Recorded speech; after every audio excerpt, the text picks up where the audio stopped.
via cavalo andando no corredor, no hotel ali. Quem vê essa casa simples no meio da floresta não imagina que já pertenceu ao nobre barão no passado e que esse barão foi responsável por construir uma vila inteira em Campos do Jordão. Um barão que há mais de um século saiu do interior paulista e deixou suas marcas na cidade grande. Agora, imagine hoje, nos dias atuais, um casarão imponente no coração de São Paulo. Abandonado? Não exatamente. Dentro dessas paredes, há décadas, vivia uma ex-socialite, Mary, como era conhecida pelos vizinhos. Uma mulher muito inteligente que estudou no MIT, mas na sua rua era apelidada como a bruxa da casa da vizinhança. Uma figura enigmática, que como um fantasma surgia nas janelas com o rosto pintado de branco e por trás dessa máscara escondia um passado nebuloso. A menos que você não viva em uma bolha, com certeza já deve ter ouvido falar dessa história. Mas a história que você talvez não conheça é de como a famosa região de Campos do Jordão, no interior de São Paulo, está totalmente ligada com a família de Margarida Bonetti. Sim, esse é o nome dela. De um lado, o legado do Barão da Bocaina, o avô de Margarida, um dos barões de café mais importantes de São Paulo. Um homem que ajudou a moldar uma sociedade baseada no trabalho assalariado após a escravidão. E do outro lado, sua neta, Margarida Bonetti, acusada de manter uma mulher em condições análogas à escravidão em pleno século XXI. Uma verdadeira contradição que se desenrolou na vida desses dois personagens. O barão nasceu em Lorena, cidade vizinha a Campos do Jordão, e foi um grande impulsionador do desenvolvimento local, como o primeiro sanatório da cidade, que hoje se encontra em ruínas, e a fábrica de pólvoras que existe até hoje. Enquanto que sua neta apresenta um perfil psicológico complexo, com uma doença psíquica pouco conhecida e que viveu muitos anos escondida de tudo e de todos em meio ao lixo, dentro de um casarão que outrora foi um luxo. E nesse vídeo, além de conhecer o tesouro que o barão construiu na Serra da Mantiqueira, você vai conhecer o casarão simples onde o barão morou na sua juventude. E você vai conhecer também todos os títulos de nobreza que existiu nas gerações da família de Margarida Bonetti e como ela se encontra hoje, 2 anos depois de aparecer na mídia. Tudo começou quando o jornalista Chico Felitti, passeando com seus cachorros pelas ruas do bairro Higienópolis de São Paulo, encontrou uma senhora misteriosa com o rosto coberto por uma pasta branca. Intrigado, ele decidiu investigar sua história. O jornalista era conhecido por seu famoso podcast, que contava histórias reais e curiosas. Mas ele nem imaginava o que estava prestes a descobrir. E como isso o colocaria nos holofotes da mídia durante os próximos meses. Margarida Bonetti, herdeira de uma família rica e tradicional de São Paulo, escondia um passado sombrio. Na história que ele conta, ela estava na lista de procurados do FBI, por ter mantido uma funcionária em condições análogas à escravidão nos Estados Unidos. Tudo ocorreu entre 1970 e a virada dos anos 2000. Ela e seu ex-marido, René Bonetti, foram acusados de crime nos Estados Unidos. Enquanto René cumpriu uma pena de 6 anos e meio na prisão americana, Margarida fugiu para o Brasil e se escondeu no casarão que um dia foi símbolo de riqueza. Riqueza essa passada de geração em geração. Sabemos que Margarida Bonetti é herdeira de uma fortuna que vem de gerações passadas, mas vamos começar pelo seu bisavô, o coronel José Vicente de Azevedo, nascido em 29 de março de 1834 em Lorena, São Paulo. Ele foi um influente fazendeiro no Vale do Paraíba e casado com Angelina Moreira de Castro Lima, irmã de 2 nobres importantes da época, o Barão de Castro Lima e o Conde de Moreira Lima. Esses nobres eram tios bisavós de Margarida. Além disso, Margarida teve como tataravó Carlota Leopoldina de Castro Lima, conhecida como Viscondessa de Castro Lima. Isso mostra a linhagem nobre dessa mulher que perambulava pelas ruas de Higienópolis. E se você gosta de explorar o mundo como eu faço com meus amigos, e quer fazer isso de uma forma prática e segura, apresento a Nômade. Aqui se encontra sua vida financeira internacional em um único aplicativo. Para quem não conhece, a Nômade é uma conta internacional, sem burocracia, sem taxa de abertura e manutenção, que você abre com documentos brasileiros e compra dólar no Pix. Viaje pelo mundo usando o cartão físico ou virtual, que funciona em mais de 180 países. Imagine você nas Américas, África, Oceania, Europa e Ásia, sem se preocupar com o dinheiro local. Se você tem uma viagem marcada e quer fazer compras no exterior, ou mesmo saques, e tudo isso economizando até 10%, pagando apenas 1,1% de IOF, use o cartão de débito internacional Nômade. E para você abrir sua conta é muito rápido e fácil. É só baixar o aplicativo pelo QR Code que está aparecendo aqui na tela agora. E no momento do cadastro, você vai usar o cupom Marcel Jurado. Usando o meu cupom, você vai receber um presente de até $20 de cashback. Isso mesmo, até $20 para você gastar como quiser. Lembrando que não tem tarifas de abertura de conta e nem manutenção da sua conta. 2 filhos do coronel ficaram muito conhecidos, mas pouco se fala de Conde José Vicente de Azevedo, que recebeu o nome do pai. Ele foi um fervoroso católico e autor do famoso hino A Gloriosa Padroeira do Brasil, oficializado em 1951.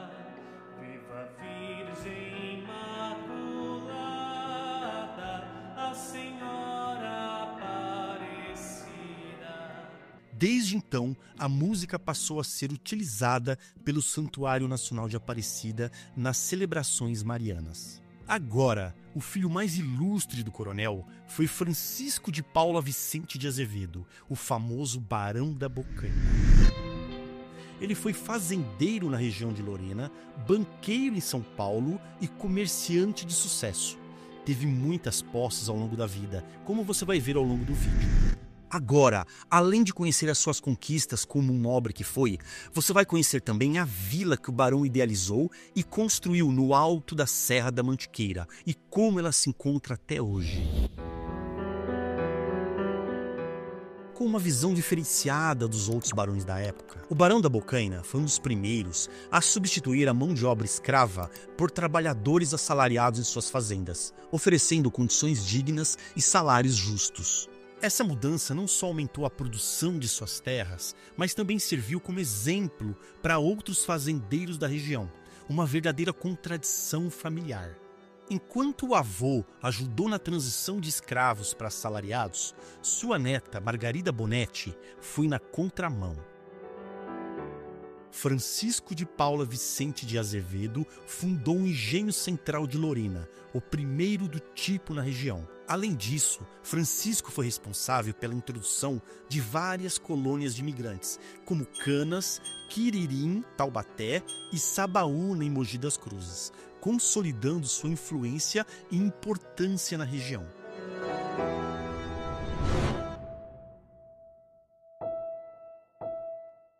Em 7 de maio de 1887, ele recebeu o título de Barão da Bocaina, por decreto do imperador Dom Pedro II. Ao longo de sua vida, o Barão da Bocaina recebeu outras inúmeras condecorações e prêmios. Uma rara medalha de prata foi cunhada em sua homenagem.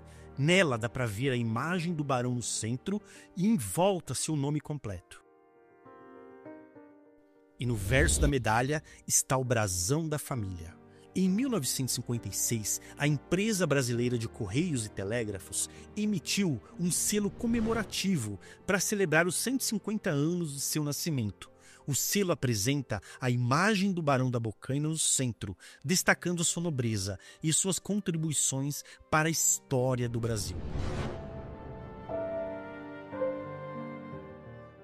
Naquela época, somente o clima especial e privilegiado de Campos do Jordão, aliado ao repouso regrado, era uma esperança na tentativa da cura da tuberculose. Em janeiro de 1902, o barão destacou a gravidade da tuberculose em seu discurso, abre aspas, "Não temos palavras para exaltar a grandeza desse precioso recurso, quando se trata de uma medonha moléstia perante a qual a medicina está completamente desarmada." Ele estava se referindo às terras e ao clima de Campos do Jordão, que favoreciam o tratamento e a cura da doença. Após retornar de uma viagem que fez na Europa, o barão voltou com um projeto em mente. Inspirado nas encantadoras vilas suíças, ele resolveu construir em suas terras, em Campos do Jordão, uma vila climática, nos moldes da que ele havia conhecido lá.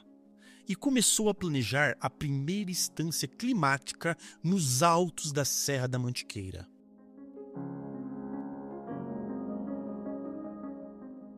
Fez levantamento e estudo para a escolha do local mais apropriado e escolheu a sede da fazenda São Francisco de Campos do Jordão, a 1.600 metros de altitude, local de difícil acesso na época. Em 2 de abril de 1894, a povoação foi inaugurada com a bênção da Capela São Francisco de Paula.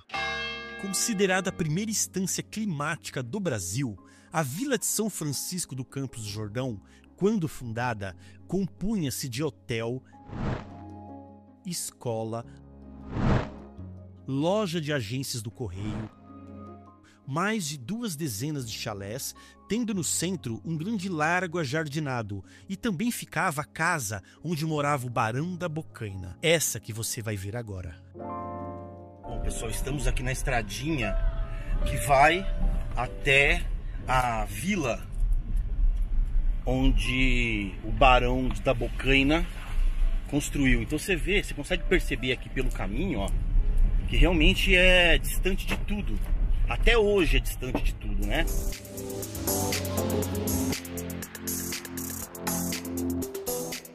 De uma vez, primeira e acelera.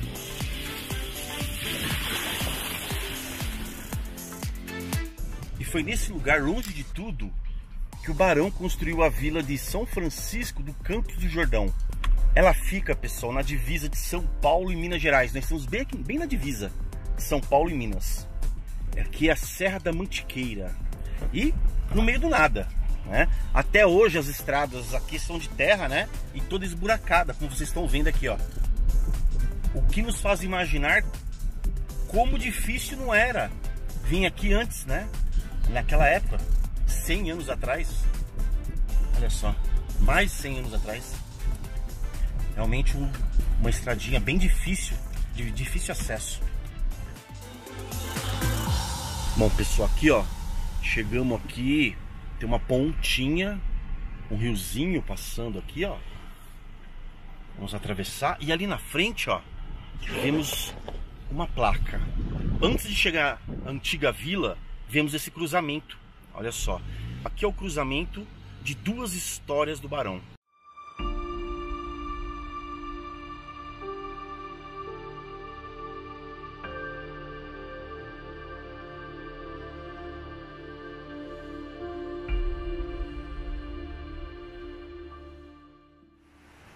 Bom, pessoal, estamos aqui em frente à antiga vila que o Barão construiu.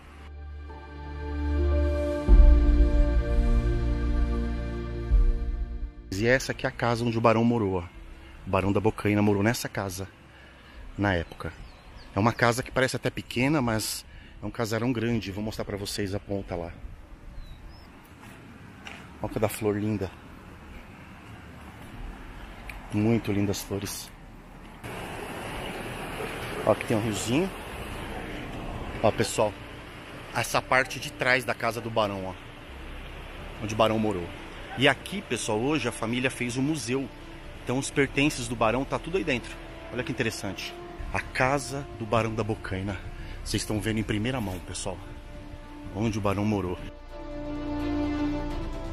E ali, a vila climática que ele construiu, a Suíça brasileira que ele queria construir aqui.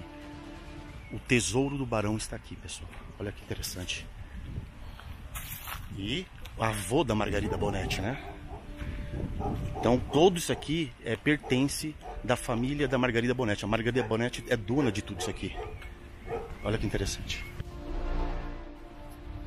Aqui tem o nome da fazenda, Fazenda São Francisco do Campos do Jordão, tá vendo? Olha só, pessoal. Então foi aqui onde o barão construiu.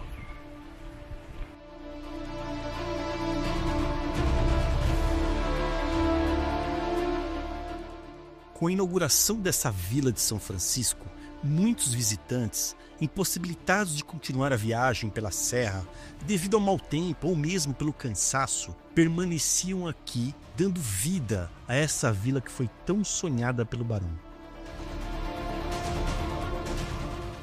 O barão da Bocaina também foi responsável pela construção de um sanatório em Campos do Jordão. Em dezembro de 1901, enquanto estava no Rio de Janeiro, o barão da Bocaina soube pela imprensa que o Ministério da Guerra procurava um local para construir um sanatório militar e uma fábrica de pólvora sem fumaça.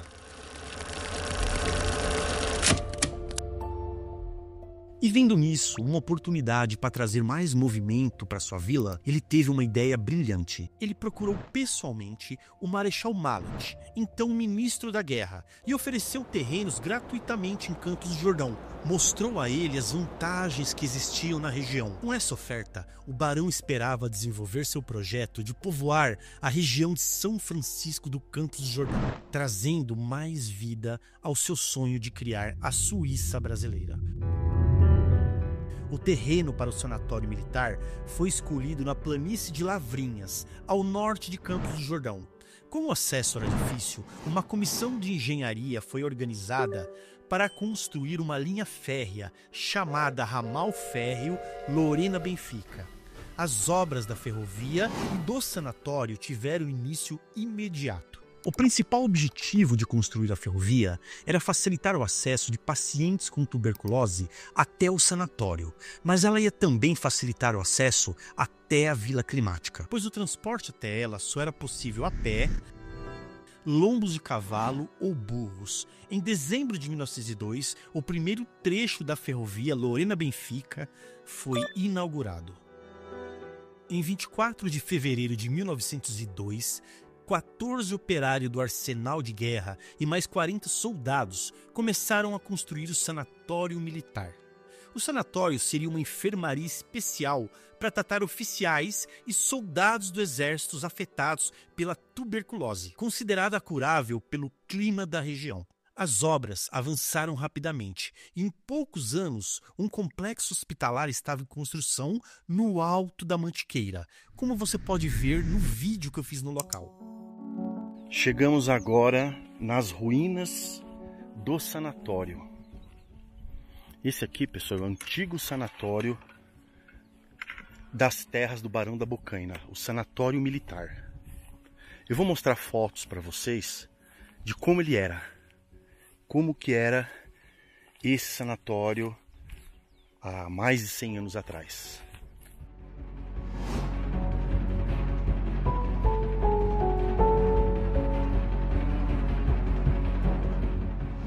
Aqui nós vemos umas rochas, né?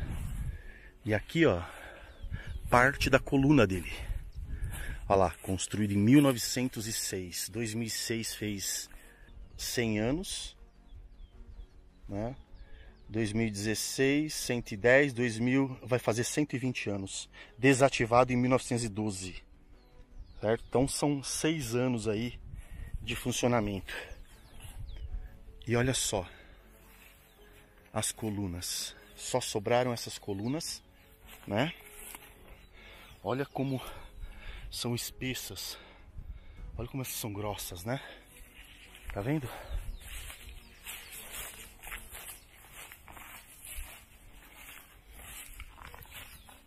Aqui, ó, era bem grande. Ele tinha uma passagem que ia de um prédio para o outro. E aqui ficava os militares que tinham tuberculose, que sofriam com a tuberculose. Naquela época, pessoal, a tuberculose para ser curada, a única chance que eles tinham era vir para esses lugares altos, né? Como esse aqui. Olha isso.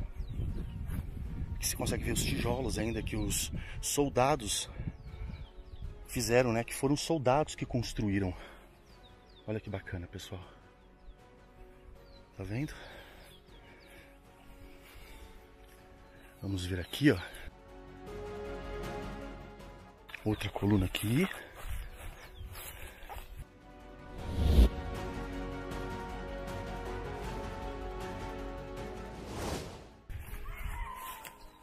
Realmente, o que você consegue enxergar, ó. Olha. Essas colunas.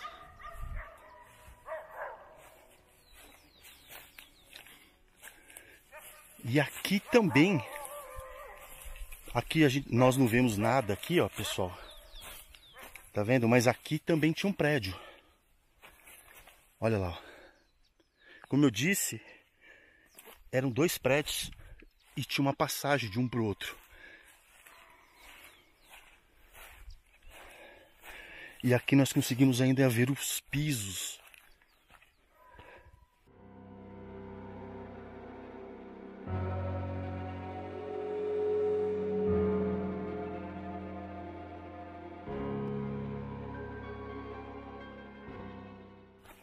Olha só. Aqui foi feita a história, pessoal. Esse terreno aqui pertenceu ao avô de Margarida Bonetti, o Barão da Bocaina. E ele doou para o ministro da guerra na época o terreno para poder construir o sanatório militar. Para quê? Ele fez isso para trazer mais pessoas para esse lado, que foi aqui nesse local que ele construiu a vila climática, né? A vila que ele tanto queria fazer. Depois da viagem que ele fez para a Suíça, ele voltou e escolheu esse lugar maravilhoso entre as montanhas para construir a vila. E aqui ele doou o terreno para trazer mais pessoas aqui para cima. Com isso, a linha férrea também ia subir. Acabou não acontecendo isso, acabou não chegando a linha férrea aqui. Olha só, pessoal. Imagina, são pisos de mais de um século, perdido no meio do mato, ó. Olha isso. No meio das montanhas.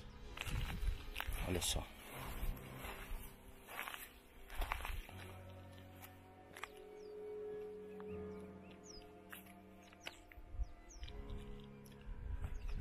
Dá até para imaginar, né? Como que era esse local há 100 anos atrás.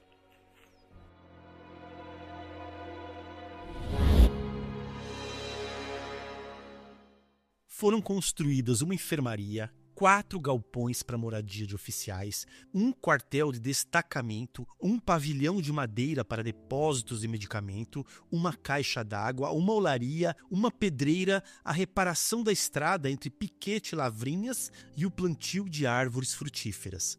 No final de 1905, foram feitos passadiços, que eram passagens externas ligando os edifícios construídos. Varandas em arcos ladrilhadas e gradis de ferro foram construídos. Em 1906, foram erguidos um edifício destinado à cozinha e outro à casa de administração. O segundo trecho da linha férrea não chegou até a estrada do Benfica, próximo ao sanatório, tornando o acesso muito difícil. O transporte era feito de Lorena a Piquete, pelo primeiro trecho construído, e depois até o sanatório só se chegava com carretas puxadas por bois. Logo perceberam a dificuldade de acesso ao local, e somando com outros problemas, o sanatório militar funcionou por apenas 5 anos.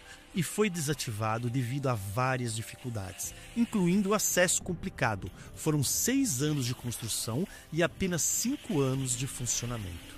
E agora você vai saber o que a família fez com essa vila nos dias atuais. A vila que foi considerada a primeira estação climática do Brasil. E você vai saber também como se encontra o casarão de Higienópolis e como sua moradora tão famosa, Margarida Bonetti, vive hoje. E o sonho do barão desmoronou quando o sanatório militar faliu e a vila climática que ele construiu em Campos do Jordão morreu. As pessoas que subiam até o local com carros de bois pararam de frequentar a área. Mas então, o que aconteceu com a vila? Muitos membros da família de Margarida Bonetti vivem em Delfim Moreira, uma cidade a algumas dezenas de quilômetros da vila e do sanatório. Eles são os guardiões do tesouro do Barão da Bocaina. A família do Barão da Bocaina aproveitou as construções da vila, que fica nessa fazenda de 200 alqueires, e transformou o local em um luxuoso hotel. E durante algumas décadas, o hotel ofereceu atendimento 5 estrelas. Os hóspedes pagavam caro para desfrutar do ar puro das montanhas e paisagens deslumbrantes. E em 1997, o hotel estava no seu auge, oferecendo serviços de luxo e instalações de primeira classe.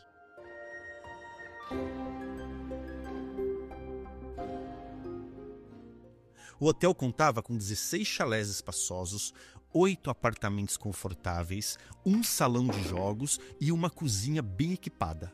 A equipe era composta por 4 garçons, 1 maître, 5 camareiras, 2 assistentes de cozinha, 2 responsáveis pela manutenção e um gerente. Todos os funcionários tinham comodidade de dormir no local durante suas folgas, devido à dificuldade de deslocamento até o hotel. E era nessas noites, quando os funcionários dormiam no hotel, que coisas assustadoras aconteciam. O fantasma do barão existe? Trabalhadores que dormiam no hotel relatavam ouvir portas batendo e trotes de cavalos nos corredores durante a noite. Como diz essa reportagem, feita por uma emissora de TV. Está tudo pronto para a reportagem do hotel abandonado da família de Margarida Bonetti, a mulher da casa abandonada. Acompanhe comigo e tire suas conclusões. Ouvia cavalo andando no corredor do hotel ali. A parede aqui, como que o cavalo vai atravessar a parede? Acontecimentos sem explicação. Fatos que mais lembram filmes de terror. Quem vive por aqui jura de pé junto. O que se vê ou se ouve é fenômeno sobrenatural. Para os mais céticos, no mínimo, misterioso. Só via um só, saindo do quarto, passava para sala, da sala vinha para a cozinha. Essa mulher que mora em Piquete, na cidade vizinha Delfim Moreira, conta que já trabalhou no hotel e garante ter presenciado cenas sobrenaturais. A senhora trabalhou quanto tempo no hotel? Trabalhei lá 11 meses. Viu alguma coisa lá? Eu vi uma vez que deu descarga no banheiro sozinho. Isso aí eu vi. Os companheiros de serviço estavam todos juntos, pegou e deu descarga no banheiro, mas... Aí foi olhar e não tinha ninguém. Foi olhar, não tinha ninguém. Essa outra moça recebeu uma oferta de trabalho no local, mas não conseguiu ficar muito tempo no emprego. Fazer extra, né? Ajudar a camareira lá, né? Levar lençol nas camas, chegava gente. A hora que os hóspedes chegavam, eu falei pra moça, eu não vou não. Agora fiquei com medo. Aí eu não vou não, aí eu não fui fazer isso mais. Aí eu fiz no domingo e na segunda eu vim embora, não voltei mais. Se alguém mandasse você entrar hoje naquele hotel, você entraria? Eu não entro não. Eu não entro. Como você viu no vídeo, muitos acreditam que o espírito do barão habita o hotel. E dizem que esse é um dos motivos por ele ter fechado as portas há quase 30 anos atrás. Eu, pessoalmente, não acredito nisso. Acho que por ser um lugar isolado na floresta e de difícil acesso, as pessoas acabam criando essas fantasias. Mas essa é a minha opinião. E você? Você acredita que por esse local um dia ter sido o tesouro do barão, o seu espírito continua perambulando pelos corredores do hotel? Deixe seu comentário aqui embaixo. Acredito ou não acredito? E é aqui que a história de Margarida se cruza com o hotel. O pai dela, o médico Geraldo Vicente de Azevedo, chegou a gerenciar esse hotel ao lado de sua esposa, como diz a repórter. O médico Geraldo Vicente de Azevedo chegou a gerenciar o hotel abandonado ao lado da esposa. Este hotel é apenas uma das muitas propriedades da família de Margarida Bonetti, a famosa mulher da casa abandonada. Ele faz parte de um patrimônio que ultrapassa 100 milhões de reais, herdados do barão. A herança do barão. O barão teve 4 filhos, mas os 2 mais conhecidos foram Francisco de Paula Vicente de Azevedo, esse com o mesmo nome do pai, e Geraldo Vicente de Azevedo. E foi esse que morou na famosa casa abandonada de Higienópolis. Francisco de Paula Vicente de Azevedo foi tio de Margarida. Era um advogado e viveu com sua esposa Cecília e sua filha Maria Cecília no famoso casarão dos Bocaina.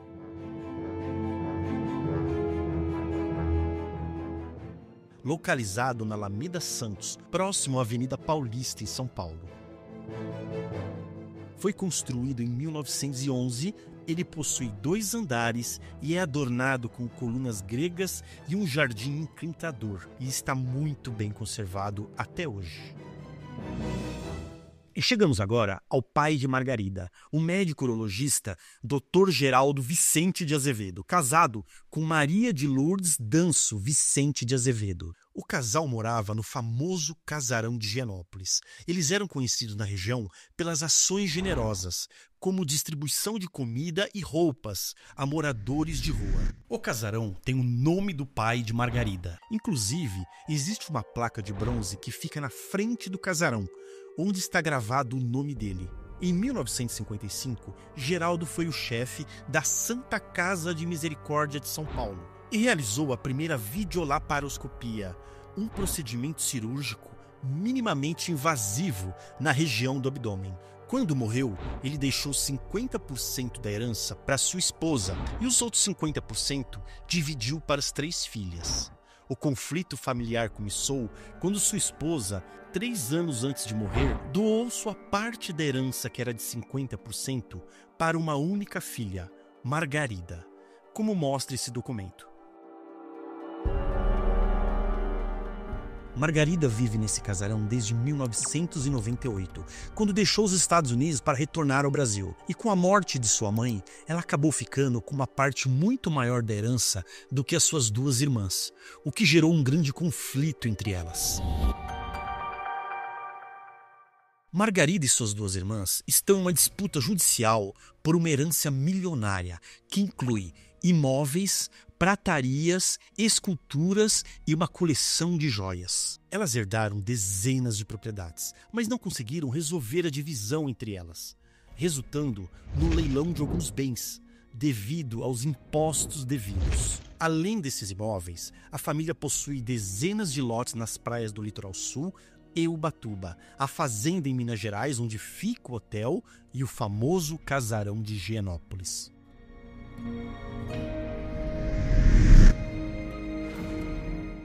Construído na década de 1930, o casarão foi um dia uma verdadeira mansão com 3 andares, 24 janelas e mais de 20 cômodos. E a casa, com seus tijolos aparentes, atravessa um quarteirão inteiro.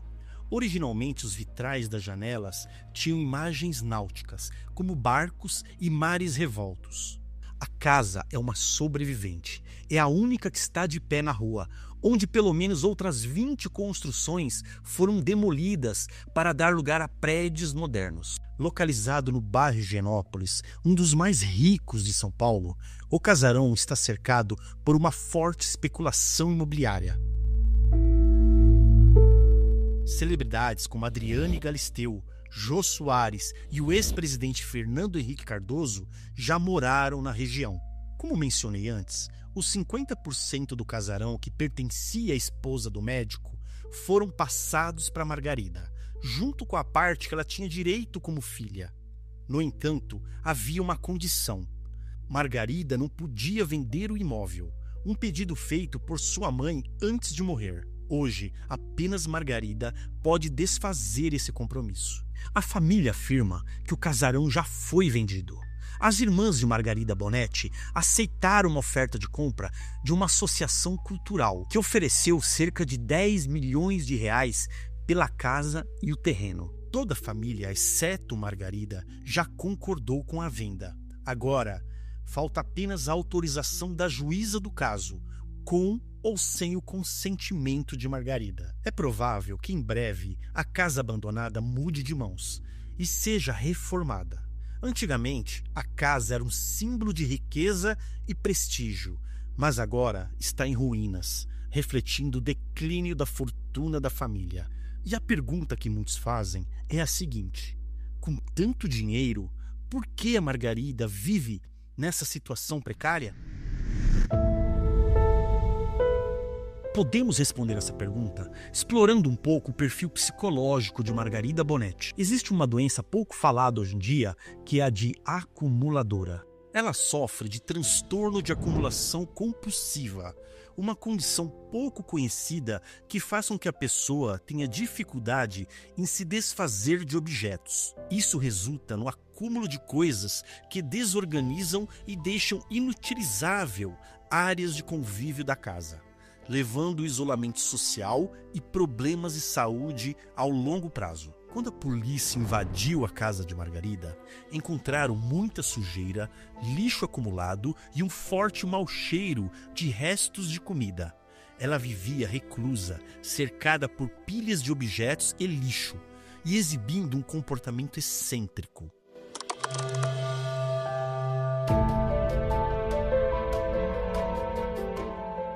E assim que os agentes entraram, começaram a registrar tudo o que encontraram na casa de 25 cômodos, onde vive Margarida Bonetti, de 68 anos. Muito entulho, muito lixo, restos de comida, todo tipo de lixo, resto de materiais, material de construção acumulados na sala.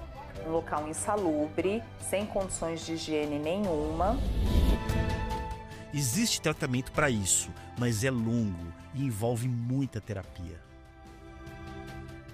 Na garagem da casa existe um Volkswagen, um Voyage ano 1988, com a lataria toda enferrujada, coberta com sujeira e os pneus arriados. Esse carro era o xodó do pai de Margarida. Ele o comprou 0 km. O veículo está parado desde 1992, quando ele faleceu, há mais de 30 anos. 2 anos após a repercussão do caso, Margarida Bonetti continua reclusa na mansão abandonada e não aceita visitas. Vizinhos dizem que, apesar de seu jeito excêntrico, ela segue uma rotina, mas está ainda mais isolada. Margarida Bonetti nunca se encontrou desamparada, como diz as reportagens. Ela vive do dinheiro dos aluguéis das casas que herdou do pai. E após o ocorrido, ela ficou muito tempo sem sair na rua, sendo ajudada apenas por poucas amigas que ela fez ao longo dos anos. Inclusive, uma dessas amigas até escreveu um comentário defendendo a Margarida em uma reportagem que indagava se ela ainda morava no casarão. Ela disse assim, abre aspas: claro que mora. Ela nunca saiu de lá. Ela está vivendo a vida dela como sempre viveu. Vizinhos falam, mas nunca estenderam a mão para ajudar ela. E não, ela não foi abandonada pela família. Tudo isso serviu para aparecer pessoas como eu para ajudar ela. Ninguém tem atualização sobre o caso, porque foi mais uma calúnia sem provas. Ela não mantém contato com a doutora por questões pessoais. Isso ela não falou, né? E ela vê a Margarida sim, pois mora no prédio ao lado. E quanto a passar fome, ela não deve satisfação para ninguém, mas deveria pegar as notas e mostrar. Eu mesma já fui várias vezes no mercado para ela. Ah, e a pomada? Ela tem problemas na pele, por isso usa. Nunca fale coisas sem saber se são verídicas. Ela pede para eu sempre acompanhar o que falam dela e mostrar a ela. E outra coisa, só uma das irmãs quer a venda. E alguém já se informou por quê? Tenho certeza que não. Ela não é reclusa. É que ela detesta pessoas chatas e invasivas. Ela só conversa com quem ela gosta. Fecha aspas. A história de Margarida Maria Vicente de Azevedo Bonetti é um mistério intrigante que continua a fascinar, revelando segredos sombrios de uma família outrora poderosa. Embora não tenha sido julgada na época do crime, Margarida está sendo punida pela lei do retorno. Antes, uma milionária socialite e hoje, uma acumuladora que vive em uma casa abandonada. Se você está aqui ainda, é porque gostou da história desse vídeo. No meu canal eu tenho muitos vídeos de lugares históricos como esse. Aqui você encontra vídeos de história, vídeos de explorações, vídeos de FPV e muitos outros. Se você não me segue no Instagram ainda, eu vou deixar aqui o endereço do meu perfil, Marcel Jurado 1. Me segue lá que eu sempre estou colocando em primeira mão as explorações que fazemos. Vou aproveitar e deixar para você um vídeo de exploração em FPV, onde mostro com o drone um santuário perdido na floresta em meio às montanhas de Borretes. Clique agora na capa de vídeo que está aparecendo aqui e se vemos lá. Bom vídeo!